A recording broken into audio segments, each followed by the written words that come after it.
আমরা জামাতের বিরুদ্ধে বহুদিন কোনো কথা বলি নাই। তারা ৭১ গণহত্যা হয়েছিল নাকি হয় নাই? তারা ক্ষমা চাইছে, তাদের বিচার হয়েছে। আমার মা বোনদের ধর্ষণ করছে, সেটার কোনো দাম নাই। Eagle.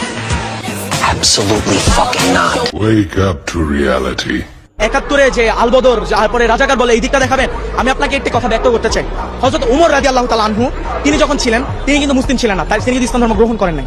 পরবর্তীতে মহানবী সাল্লাল্লাহু আলাইহি ওয়াসাল্লাম আল্লাহ তাআলার কাছে নিচে চায় যে তৎকালীন আরবের যে কোনো বড় দুই নেতার একজনকে আল্লাহ আমার করে দাও, এবং মহানবী সাল্লাল্লাহু আলাইহি ওয়াসাল্লামের যে কোরআন সে তিলাওয়াত শুনে সে কিন্তু মুসলিম হয়েছে।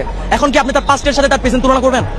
আপনি এতই মূর্খ হয়ে গিয়েছেন। আপনি কি চেতনা ব্যবসা করবেন? আওয়ামী লীগ এক দল বলে গিয়েছে, তারা এখন কোথায়? তারা এখন ভারতে। এবার আরেক দল যারা এখন বর্তমানে বলছে তারা কোথায়? তার নেতা লন্ডনে। যেই দলটাকে বলে সেই দলটা কি পাকিস্তানে গিয়েছে?